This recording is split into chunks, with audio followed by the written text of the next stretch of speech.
Curtains draw back to reveal the Accessibility Summer Showcase logo, sponsored by Manycat Studios and TechRaptor.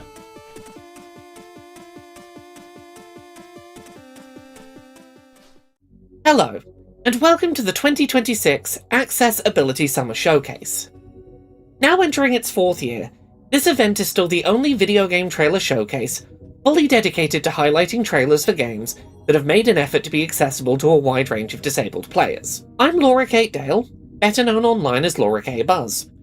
I'm a white woman with bright blue hair, shaved short on one side, wearing glasses and a deep blue dress.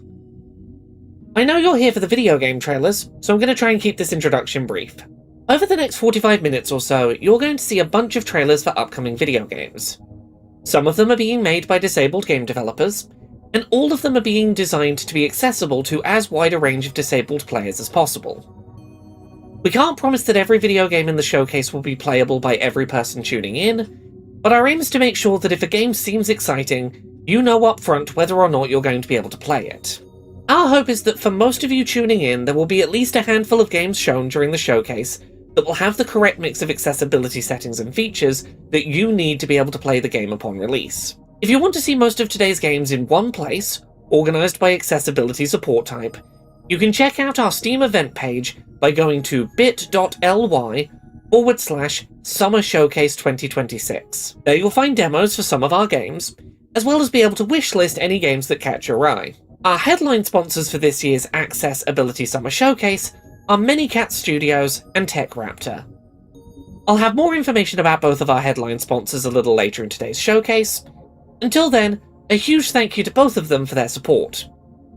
The Accessibility Summer Showcase is a non-profit event, and their support has been invaluable in allowing us to once again offer American Sign Language, British Sign Language, and audio-described versions of the showcase. Well, that's enough from me. Let's jump into the game trailers. The Accessibility Summer Showcase logo transitions between trailers with the following sound effect. Hi, I'm Tommy, one of 3 stunning developers from Daydream Gallery, an indie game collective creating extremely cool and unique experiences. Trading Card Inspector is a quirky, hilarious take on the cozy job simulator for a job that doesn't and shouldn't exist. You'll be asked by the nefarious Habubis Corporation to value real cards and shred fake cards from their award-winning trading card game. Along the way, you'll make friends, collect a handsome paycheck, and unravel a grand corporate conspiracy. Trading cards with silly creatures like a missile-firing pterodactyl are placed into the centre of the screen, then compared against type charts. Our art style isn't just super slick, cool and cute, it's high contrast by default, with 40 color palette options for you to unlock and choose from. You'll be able to pick out the colours you find easiest to see, or whatever colours you find cool. Colour palettes are selected with exaggerated names such as Grass Shark Gambit or Blue Iris White Wyvern. We've also added a pair of settings to increase the size of cards and memos, great for players using a small or handheld screen who may need assistance due to our 1-bit art style. Selected cards automatically increase in size when hovered over in this mode. We thought it was really important to avoid timed inputs. There can sometimes be a lot going on in Trading Card Inspector, so we wanted to give players all the time in the world to make the right choices, both in gameplay and in the story. There is one gameplay modifier that adds some challenge by slowly dissolving the valuation criteria on the card over time. If that's not your cup of tea, you can turn it off in the pause menu anytime and choose not to enable it in endless mode, with no penalty. A card depicting a small wizard in a large hat is compared against a valuation guide to assess its overall sale price. All you need to play Trading Card Inspector is a mouse, or any pointing device where you can left-click and drag. It's as simple as that. You can also play this game with a controller or on your Steam Deck. In addition to the mouse controls, you can also press the up, down, left and right arrows on your keyboard or controller D-pad to change the value amount.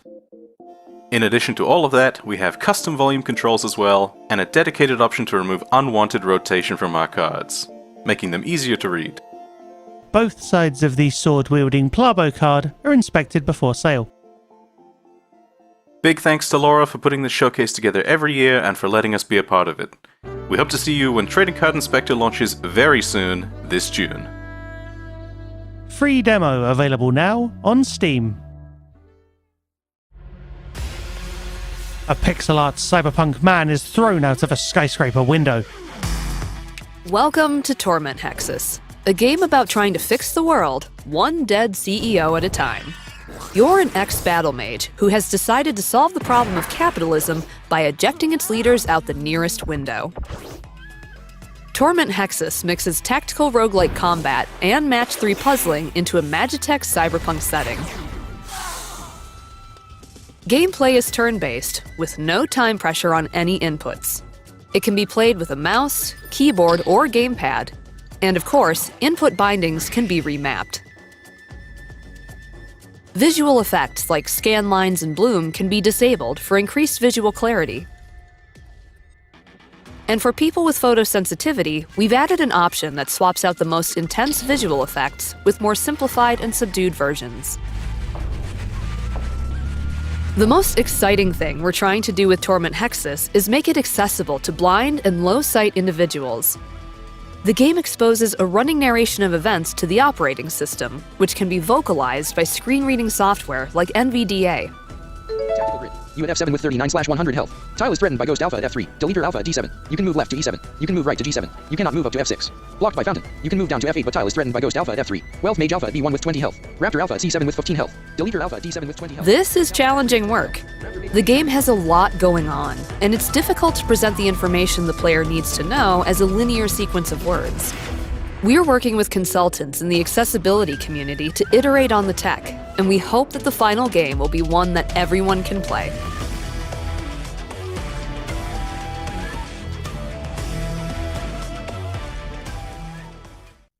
In Colorbound, color is more than just hue.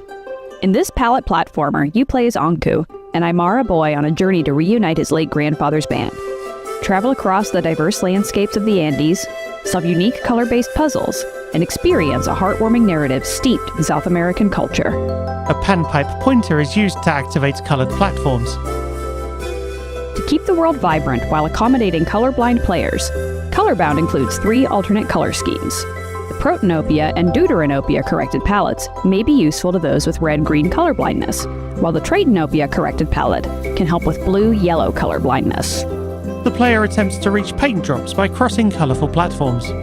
For additional visual accessibility, players can disable camera shake, increase the size of the UI and cursor, and adjust resolution.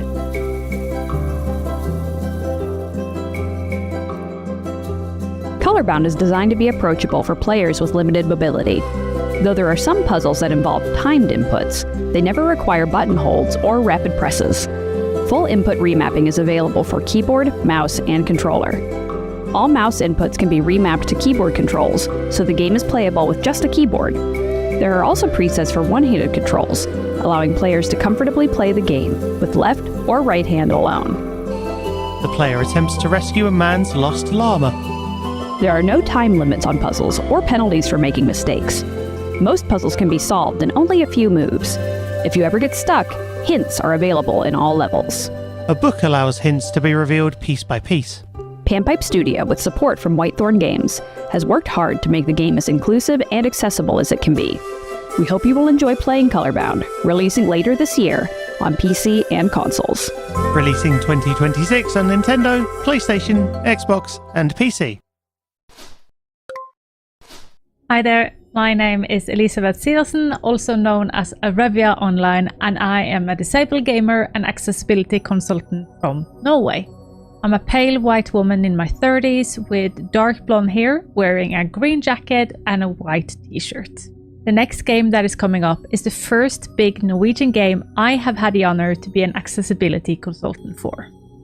Working with the developers at Megapop has been an incredible experience, both due to their constant want to learn and adapt to new information, and due to their hope of making this the most accessible reef builder out there. From the first time I met the dev team at Megapop, it has been obvious to me that they truly value and understand the need for accessibility in gaming. They have tirelessly met every barrier I have pointed out with creativity, trying to expand what accessibility can be in this genre, while at the same time understanding their own limitation. It was especially impressive to see how Siv, the UI and accessibility programmer, worked with making this game fully playable with both a controller and mouse only, developing an option for on-screen camera control and zoom. And with that, let me introduce you all to the next game made by Megapop and out now. This is Life Below. This is Life Below, a city builder that takes place in the ocean, a reef builder. Beautiful coral reefs are shown. Some are filled with life, others trash like plastic bags. A tech tree is shown for upgrades while the player builds their ecosystem. Accessibility has been a priority for us since the start. The goal is to make Life Below as fun and playable for anyone who wants to play it. That means not just adding some settings, but trying to bake in accessibility into the game itself. Let me show you what I mean. We can start by picking a difficulty mode. We have Peaceful, Challenge, and then we also have Balance. We of course have to add time controls, and most people don't think of this as accessibility, but it allows you to pace the game however you want. We also have some settings related to that, like pausing during critical moments automatically, pausing when the game is unfocused, like when your cursor leaves the screen, or if you're in a very complex menu. We've also added a bunch of tooltips to help you guide through the game. My favorite example is when you're placing down buildings. The coral is red, and it's explaining to me exactly why I can't place it here. We have a few UI settings, like changing the scale here, change the transparency of UI objects, and reduce the motion in case you get motion sick. You can control the camera sensitivity and the scroll sensitivity and a few other motion settings here. Life Below is compatible with pretty much anything that your computer recognizes as a controller, something like a gamepad, but also like an Xbox adaptive controller. But you can also play the entire game with just a mouse, with the on-screen camera control setting, which opens up the game to be played with the eye tracking technologies. We also can't forget about the rebinding menu, where you can rebind most actions, which lets you infinitely customize the way you interact with Life Below. We've also got other motor function based settings in here, like input cooldown and stamp style multi-selection, and we've been really careful about not adding any QuickTime events or rapid button presses into the game. We are super proud of the features, however there are some things we couldn't add. Text-to-speech and high contrast UI modes will sadly not be available. The game is also stereo only, so you can't switch it to mono audio, and although we do have difficulty modes, you can't change these in the middle of the game. We felt like that was kind of important to mention. Okay, so to summarize, we have custom time control with unique cognitive settings, UI scaling and reduced UI animations, motion sickness settings. The game can be played with just a mouse, but we offer a variety of control methods, and additional motor settings. We hope to see you in the reef in Life Below.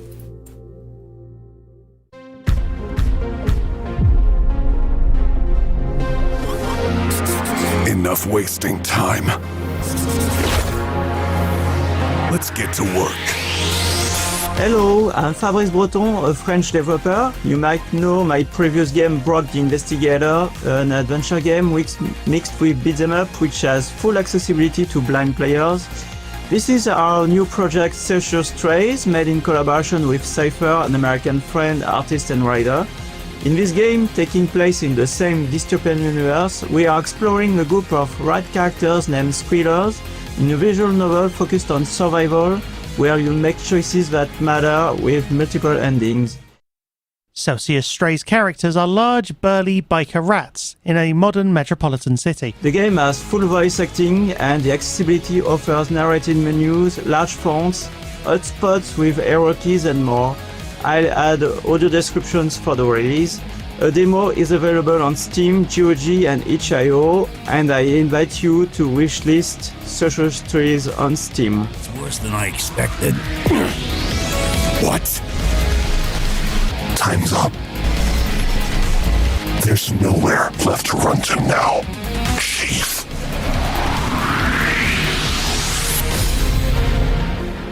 Celsius Strays. Limited time demo now available on Steam. A young girl sits drawing at a table. I'm Evie. This is my room. I like purple. People always say I see the world differently, which is weird, because I can see it just fine. Oh, the leaves are so crunchy. It's the hearing it and the smelling it and the everything at once thing. That's the tricky part. But I have a system. My favorite pen. Why is it here? Between shots of walking around school, Evie is seen obsessively organising her schedule and the physical layout of her school stationery supplies. Canvas of Thoughts was built around different ways of experiencing the world. Yeah, I did most of it. Sensory-aware gameplay and player-paced interactions. Tick, tock, tick, tock.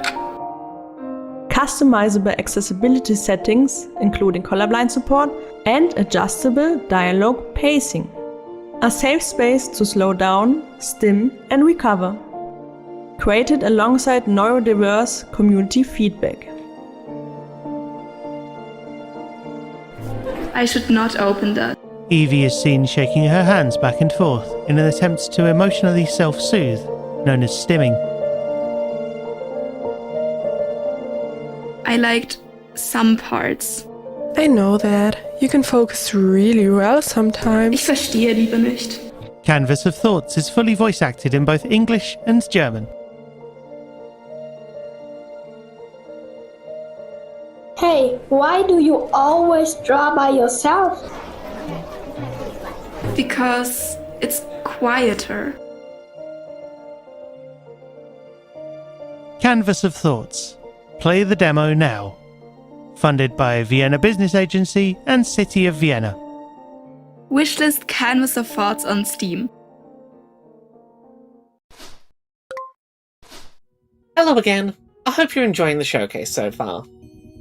I'm popping in briefly to tell you a little bit more about this year's headline sponsors, Manycat Studios and TechRaptor.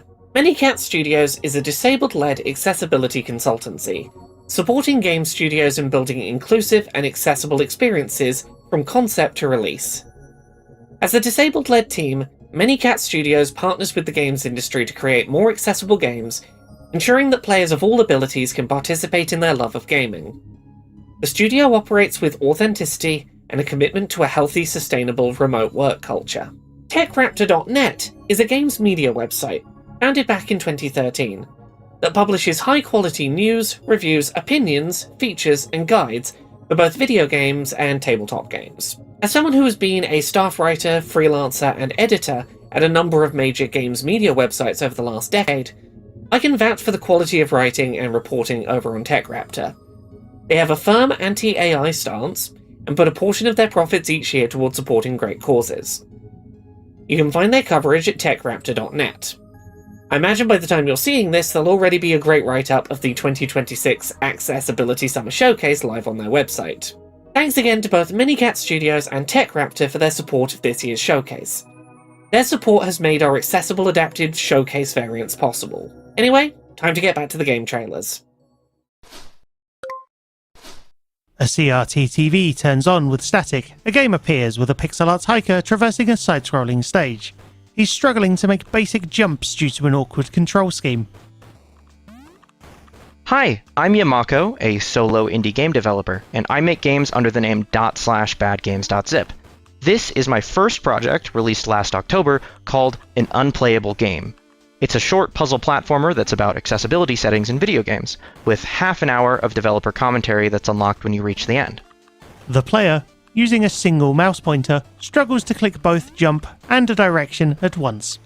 The game is designed to fully accommodate players who typically can't play platformers because of the dexterity and timing that's required to play them. It's only about 15 minutes long at most to avoid fatigue, and it was designed for comfortable mouse-only single-button controls, or gamepad with a virtual cursor, if you prefer. You won't need to hold down any buttons or keys, as it's completely beatable with only short presses. You also don't need to worry about dealing with tight timing, even on difficult jumps. There are game speed settings that let you play entirely at your own pace with no timed input whatsoever. The player, refusing to turn on accessibility settings, struggles with a basic jump. For those that might have issues reading the game's stylized pixel font, there's also a toggle to switch it to Atkinson Hyperlegible, which is a sans serif font with a focus on distinct letter forms.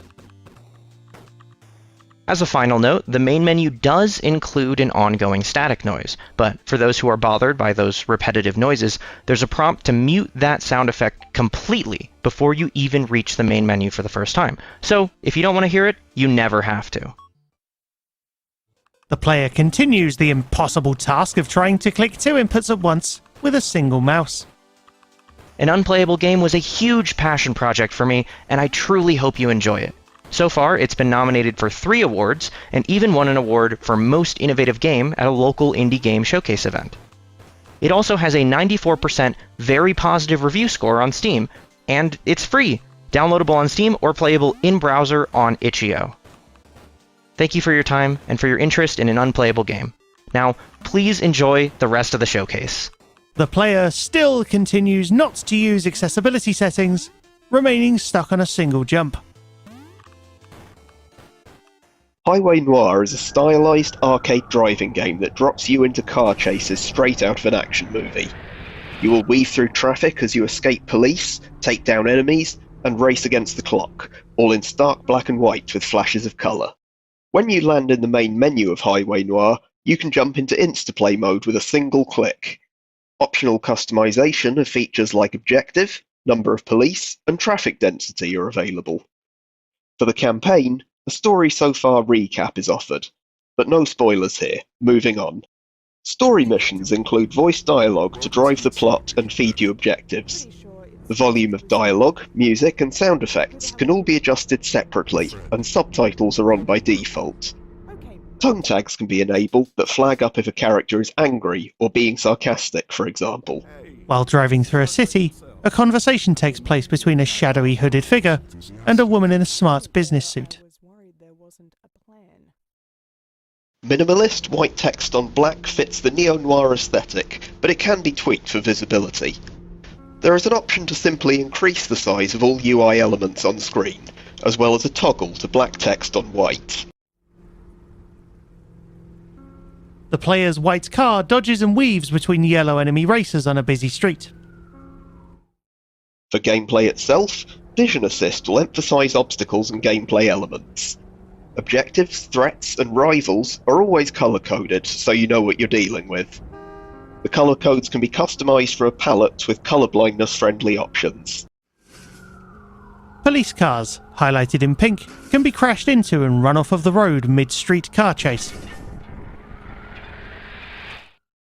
Highway Noir is fast and chaotic, but even here help is at hand. A game speed slider allows you to slow down the action, giving you more room to breathe. That action can be controlled by keyboard, controller, or even mouse alone. The street racer is seen weaving between traffic in a range of locations, including under a multi-lane car bridge tunnel.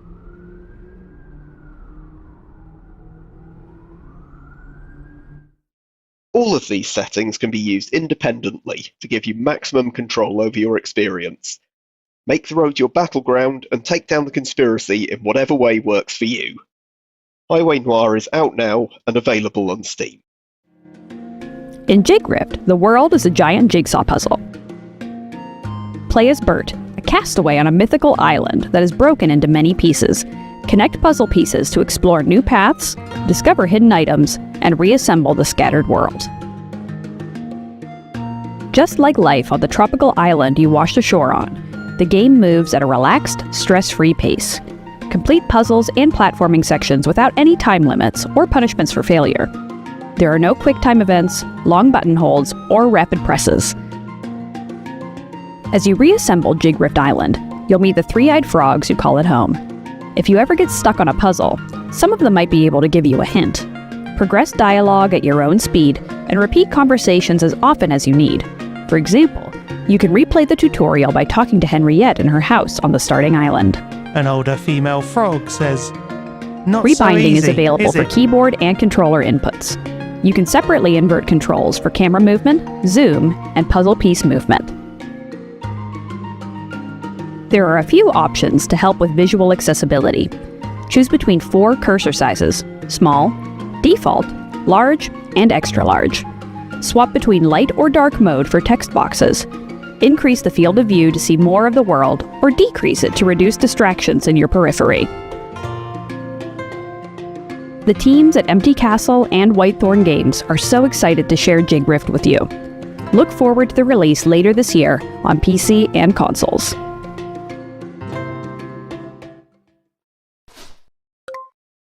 Hi, I'm Colo. I'm a disabled gamer and content creator, and you can find me primarily on Twitch, but in all of the other places under the name Hello, It's Colo. When thinking about why games accessibility is important to me, it's a really interesting one because actually, it's not really about the games. Hear me out. It is about the games. I love gaming. Gaming is my job. It is my hobby. It is my community. It is about the games, but actually it's more than that. When a game is accessible for me, it's about being included. It's about being invited, being acknowledged. It's about being able to access something as independently as possible or completely independently in a world where independent access isn't actually that common. So when a developer adds accessible options, to me, it's important because it's an acknowledgement. It's a recognition. It's a, we see you and we haven't excluded you. And that is worth its weight in gold. Games accessibility is important to me because it allows me to do something independently, to have agency, to belong to a community, and to feel acknowledged. And also to play really cool games. I know at the start I said it wasn't about games, but it's also about the really cool games too. So to all of the developers out there and the creators out there going out of their way to make their media accessible, thank you. It doesn't go unnoticed. Hey, I'm Talon, and I was one of the judges on the Games for Blind Gamers 5 Game Jam. As all of the previous jams, this one was a blast, and I want to talk you through some of the games that came out of this jam. We had a lot of groups this time around as well, so quite a bit fewer solo developers, which is always great to see. And nothing illustrates this more than the top 2 games that were selected by the judges for the Games for Blind Gamers Jam 5. The top spot is taken by Valencia Tales, and this one is an ambitious game, and it's heavily inspired by The Legend of Zelda, and it basically ticks all of the boxes. It's a first-person action-adventure game where your goal is to save Valencia from the clutches of evil. You do this by utilizing your divining rod, which basically lets you see what's around you in the world. So you can turn around and it will tell you what's in front of you and what's around you. It has features for locking on to different things like landmarks or buildings or waypoints. And it also helps you with combat, so it tells you how far away you are from an enemy. And all of these things happen in the game world. There's no separate fighting modality or anything like that. The story is really nice, and there's a bunch of cutscenes, and there are boss fights with different mechanics for different bosses. There are puzzles, small puzzles that you have to solve to progress from one area to another.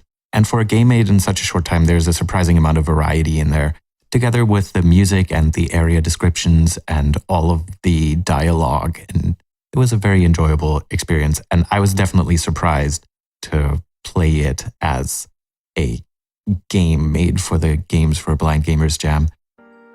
You know, my chicken finder. Have I never shown you before? It's this rod that helps me find my chickens when they get out. It looks mighty fancy, but I'm pretty sure that's all it does, finds chickens. We tend to not get these kinds of games very heavily, especially not these ambitious kinds of games. But we got multiple of them this year because number 2 in the list is Impulse Response, which is a game oozing with atmosphere and amazing voice acting and a gripping story, which I don't want to spoil too much because I think both of these games are definitely worth playing through.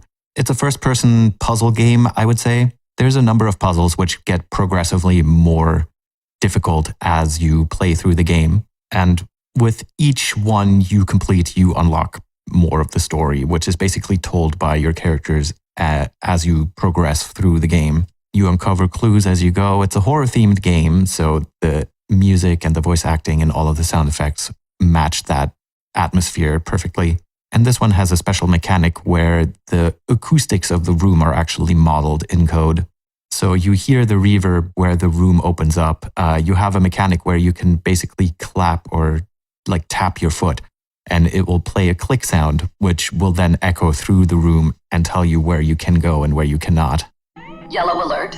Reactor offline. Okay, shut up. Yellow login success. Engineer Cadence. Quinn, welcome. Please complete health check. Yeah, health check, then I can get out of the cryo room. There's a fair number of logic puzzles in this, and I found those to be very enjoyable. Number 3 in the list is Delver's Folly, and this is quite a different game, but it's no less ambitious. It's a roguelike where you basically navigate through a dungeon. You're trying to find the boss. Every time you move to a different section of the dungeon, you get to choose from a list of 3 rooms, which it could be. A lot of these rooms have different properties and different things that they can do. For example, you can grow things if you have the prerequisite rooms linking to it, or you have a chain which is unbroken to that room. For example, water. You can search for materials in each room, or for keys or other things. And there's a lot of variety in this game. This one you can also play for a very long time, and there's a lot of replayability in this. There's also amazing voice acting in this, which gives the game a lot of character. I highly recommend you play this one if you like this kind of game.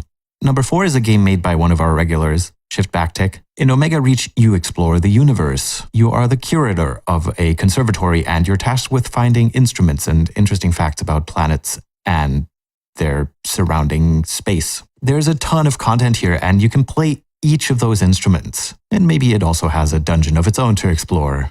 Some fun little characters, and the writing is definitely very unique and definitely very Shift Backtick. So if you love their games, you should absolutely play this one also. All of the sound design is synthesized in real time, but where most of Shift Backtick's games are first-person games, this one is a little bit of a different perspective. And number 5 is Fourfold Onslaught, a wave-based first-person zombie shooter with fantastic audio and lots of ways to upgrade your character as you play. The sound design in this one is fantastic. Lots of binaural audio goodness, and it definitely gets quite challenging as time progresses. There are so many games in this game jam that I think are worth playing, so I don't really have the time to go through all of them. But some notable mentions, And Then She Slept, which I would classify as a kind of Five Nights at Freddy's style game where you protect your sister from evil monsters and help her to fall asleep. Toasty, which is a fun little card game where you have to make toast and not sandwiches. Tape Memories, where you zoom in on different tracks of different audio to figure out what happened last night, and many, many, many more. We've had 35 entries in total, from maze games to visual novels, reaction games, side-scrolling platformers. Some games were more of a prototype, some were finished. So it was a nice bunch of different things this time around. This was also the first Games for Blind Gamers jam that happened after Godot added Access Kit integration to their games and the editor. And this is an exciting development because it means that for the first time, blind people actually get access to a fully featured game engine without having to write everything by hand or use code-first frameworks. This should open up exciting new collaboration avenues in the future, because before now it was pretty difficult for blind and sighted developers to collaborate together if the sighted developers were already used to an engine-based workflow. So if you are a developer and you're thinking of making something like this, or if you're interested in audio games, or if you're blind and you want more games to play, I would highly recommend checking out the Game Jam and all of the previous Game Jams and keeping feelers out for any future Game Jams. Anyway, that's it from me, and I hope this was interesting to you. Hello again, everyone. I hope you're continuing to enjoy this year's Accessibility Summer Showcase.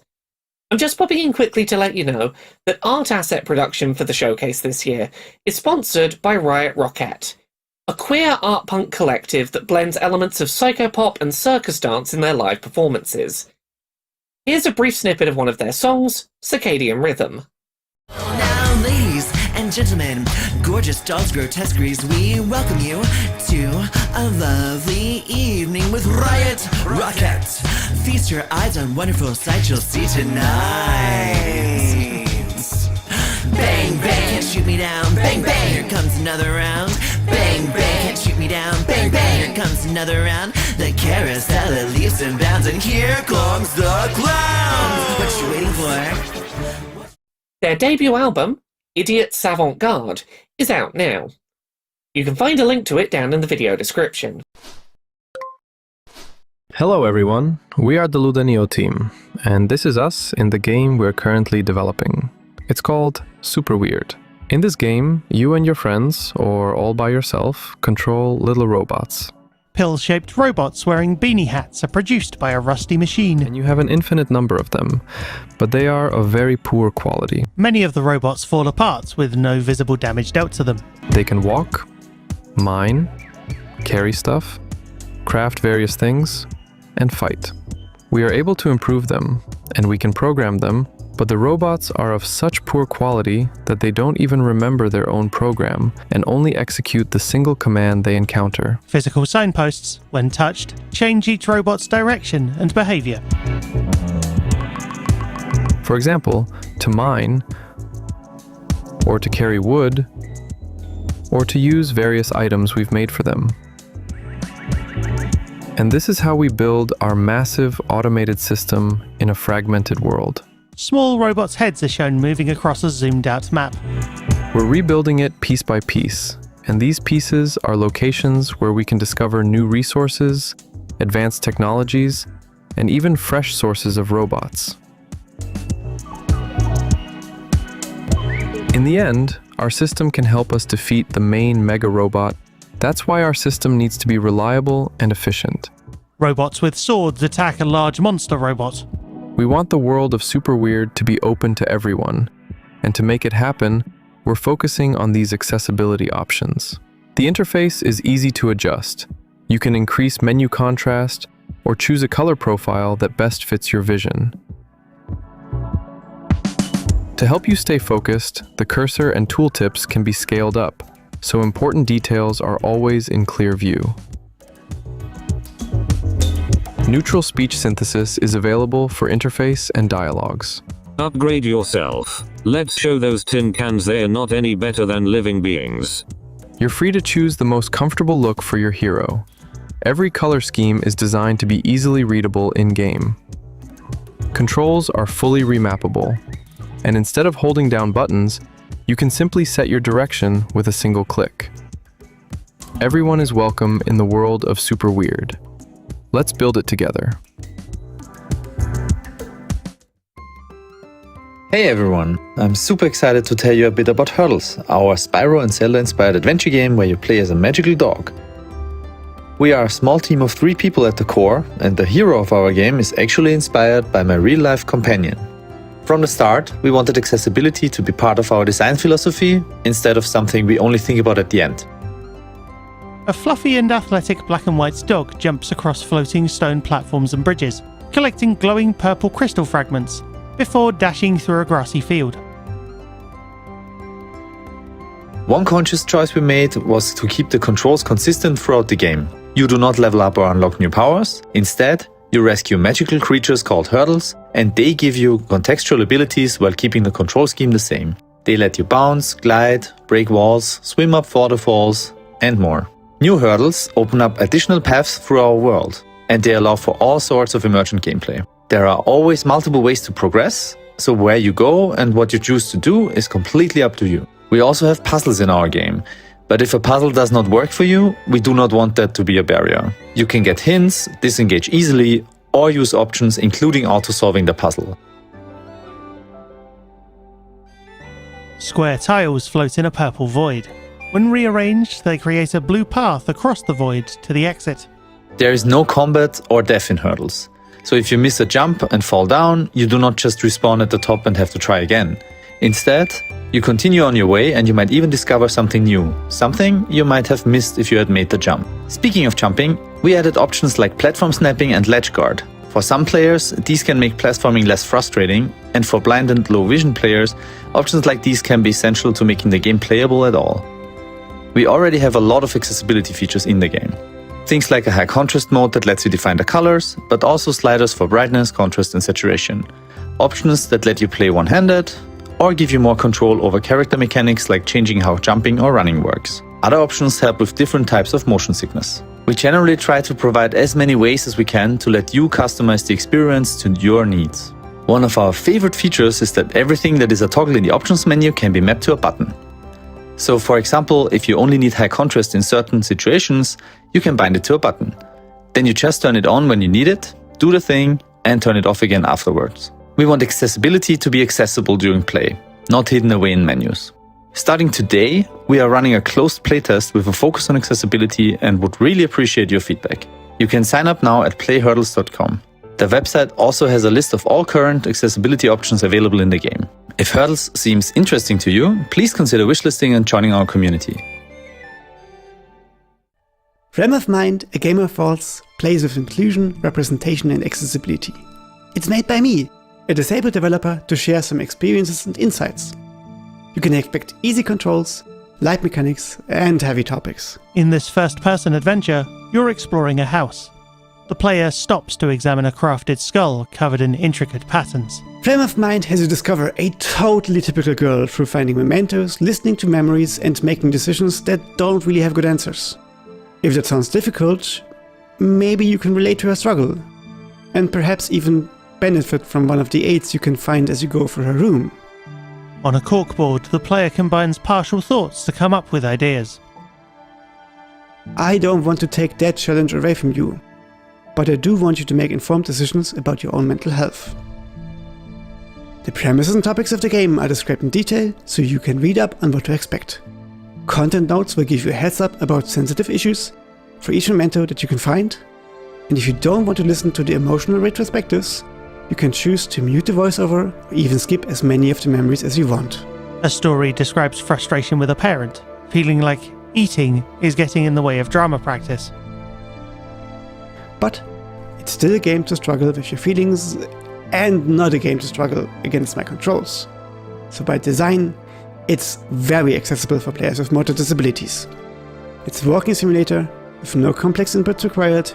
You can always save and come back later. And while there is one rushed story decision for you to make, you can help yourself in the settings if you really want to experience the time-sensitive timeline.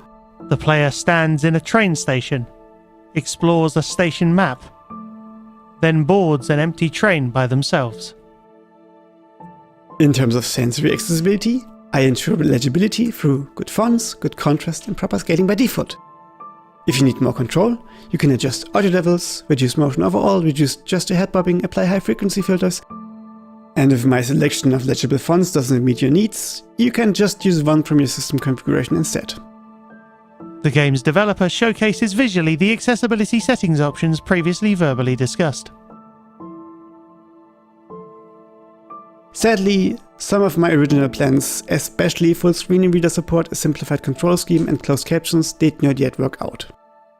But you can play the game blind with an assistant and all important dialogue is always displayed via text.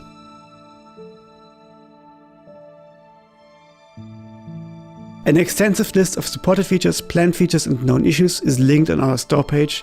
Frame of Mind, A Game of Thoughts. The logo is surrounded by complex teenage thoughts including, I like boy stuff. That has my mother worried. Hi everyone, my name is Leo. My pronouns are they, them, and I am a disabled gamer and accessibility advocate. Gaming accessibility is important because everyone should be able to access the self-care and social benefits of gaming. Games have connected me with so many wonderful people, including my husband and many of my friends. I cherish memories of meeting new people and connecting with others through a love of gaming. When I first became disabled, I was worried I would not be able to participate in those activities anymore because I could no longer use a standard video game controller. However, thanks to the work of incredible accessibility advocates before me, I've still been able to play many video games and make new memories. I'm thankful to the game developers in this showcase that have made accessibility a priority. If a game is made accessible for even just one more person, it makes a world of difference. I can't wait to see what this year in accessible gaming brings. Hello again, I'm Yamako, and I'm a solo developer making games under the name /badgames.zip. And this is Piecewise. It's my second game, and I tried to keep it pretty simple, just a daily puzzle game where the puzzles change every day. Though puzzles might be a bit of a stretch, the goal is to put each of these shapes in its matching slot, and gameplay-wise, you've got 2 hands to work with. That's where the skill expression, or skill ceiling, or whatever, comes from. Bright, colourful shapes surround a grid of squares and silhouettes. The player can pick up any shape into a left or right hold slot, then place it into its matching silhouette. Now, there's quite a lot of shapes and quite a lot of slots, and you've got limited time to get it done. And only your first try each day will get ranked on the online leaderboards. Everything after that is just practice, and you can practice as much as you want. But that first try, where you're seeing today's shapes for the first time, is pure skill. And that's why it's so important. So, I made this game with the personal goal of improving my skills as a developer, and I kept a small scope so that I could meet myself where I'm at, with a reasonable challenge for my skill level. And that's what I'm inviting you to do when you play Piecewise. You can fully customize the time limit to fit your skill level, since everyone's different. But no matter what, you'll want to make sure that time limit is challenging for you. Your chosen time limit will determine a multiplier that gets applied to your raw final time. In other words, the lower that you set your time limit, the more your final time gets reduced, and the better your ranked time becomes. So don't set the limit too low, or you'll fail and your run won't be ranked.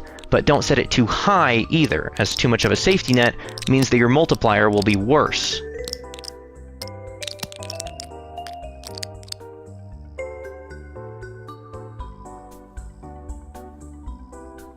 So instead of me making static difficulties, each player gets to set their own level of challenge, and you're encouraged to make it as hard as possible to get the best times. If you think you can beat the board in 30 seconds, you've got one shot to prove your skills. There are daily online leaderboards for each board in the game, if you like competition, but they're not really the focus.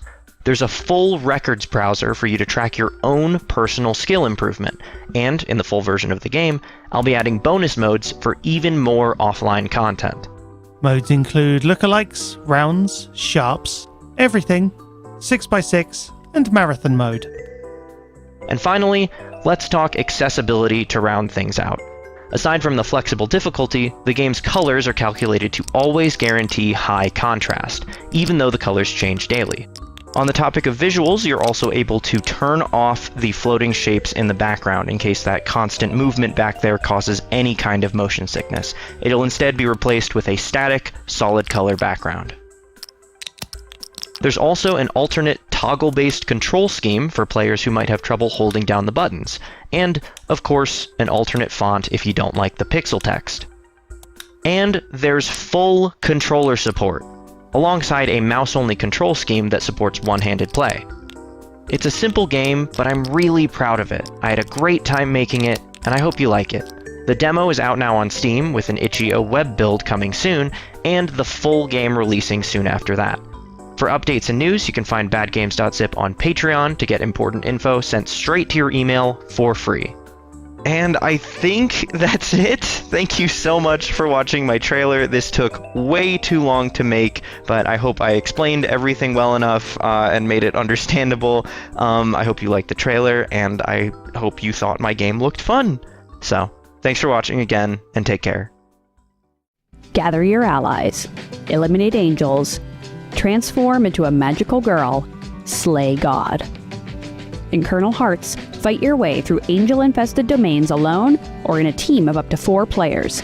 Mix and match your attacks, spells, and movement in each run to unleash devastating combos on enemies. In third person, a young woman battles monsters with a rapier-style sword. The developers at Ephemera Games, in collaboration with Whitethorn Games, have designed Kernel Hearts to challenge longtime action RPG fans, while being a welcoming experience for players new to the genre. There are 3 difficulty levels. Story, for those looking for a less intense, more narrative-focused experience. Normal, the default balanced experience. And Sinner, a hardcore mode for those looking for an extra challenge. Every rest area includes a playroom, where players can practice movement and attacks at their leisure.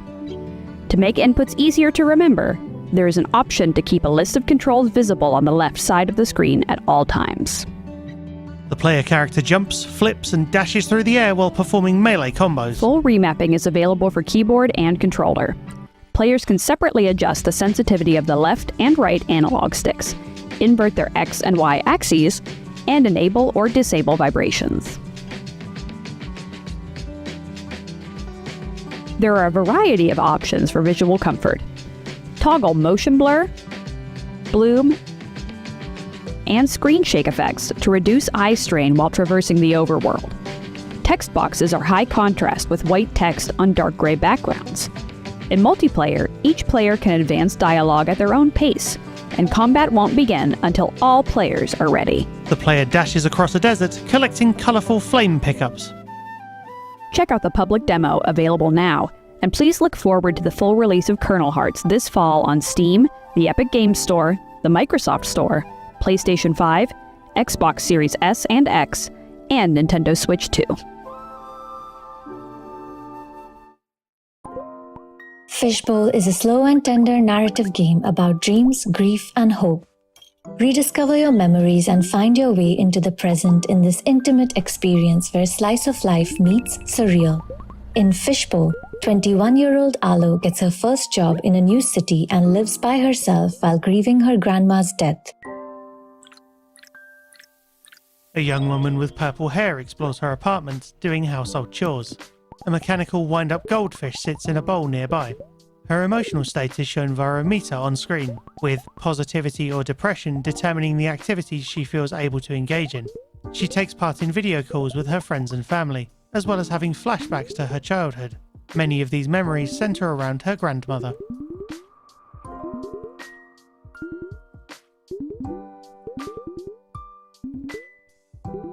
You rediscover memories of Alo's childhood by sorting through her late grandma's things. Take your time to take in each object. There are no time limits here. You can also choose to skip the puzzles entirely. Fishbowl is a visual novel about becoming an adult and seeing your childhood in a new light. Have conversations with your friends and co-workers, turn off typing effects, or increase the font size for an easier reading experience. Alo works as a junior video editor for a social media star. In this arcade-style matching game, you can use both colors and icons to make sure the video clips reach the correct track. Slow down the speed of the snippets to suit your playstyle. Since the game deals with difficult topics, it starts with a gentle content warning, linking to a full content warning on our website that includes spoilers. As you slowly piece together the meaning of your dreams and memories, you learn more about the darkness in Alo's world. The visual settings let you turn off screen shake and sway if you need to. We also have both visual and audio cues for events throughout the game. In Fishbowl, there are no right endings and no grinding. Do as much or as little as you're able to. Since we are a small team of 2, we weren't able to implement everything we wanted. Some of the things we couldn't get to were excluding the need for buttonholes during the unpacking puzzle and QuickTime events and forcing some timed input during the QuickTime events. Fishbowl is now available on Steam and PlayStation 5. Hello everyone, I am Sightless Combat, award-winning multi-credited accessibility consultant and gamer without sight, as well as accessible gaming officer for RNIB, that is Royal National Institute of Blind People, the UK-based sight loss charity, and I am honoured to once again be returning to introduce a game at the Accessibility Summer Showcase. Now, the game in question is one that I had never heard of before this event, but was very interested when I heard the words fully blind accessible as a potential thing that was being aimed for during development. Now, this game is very much under my radar, and it is very unusual. It is quirky, it is interesting, and I reckon it has a sporting chance of being the highlight of people's shows. And also, the people who are really interested in it might be making a big racket about it. Yes, both of those are puns. Yes, both of those are relevant. Why are they relevant? Because this game is the Tennis Academy. What is the Tennis Academy? In short, it is an anime-inspired, yes, tennis RPG. Which sounds ridiculous when you think about it, but also sounds really, really cool. Particularly given I saw mention of giant boss fights and heroic tennis battles on the Steam page, which I would highly recommend going and wishlisting once you've seen the trailer if you like this. This is a solo game dev crafting this in Godot, which is also having accessibility work looked into by the community and various developers, which is really cool to see as well. I am really interested to see how this works when it comes out and when there are playable builds and things. But without further ado, I will let the trailer do the explaining, because I don't think I could do this justice. Here is The Tennis Academy. Exaggerated anime characters compete in dramatic tennis gameplay. Welcome to the Tennis Academy. Hi, I'm Rob, the solo creator of the Tennis Academy, an RPG early in development. Your tennis opponent is a water-themed boss who disappears underwater briefly on dive receives. Humankind used to be at war until the goddess bestowed us with the holy sport of tennis. You are enrolled at New Kensington Academy, where you meet a tennis ball fairy named Servi, acquire powerful tenergy skills, save the school from monsters, and go on romantic dates with your doubles partner. Your tennis opponents are an orcish man and a gothic but sporty vampire.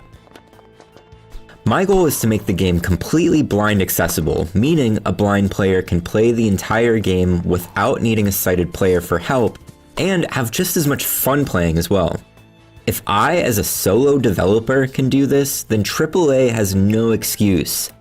To accomplish this, I'm implementing a swath of accessibility features I'd like to share with you all. The first feature for navigation is a virtual cane. The right analog stick extends a line out into the top-down game world, which collides with world objects. Researchers at Columbia University had promising results with this, and I think it could become standard practice in video games.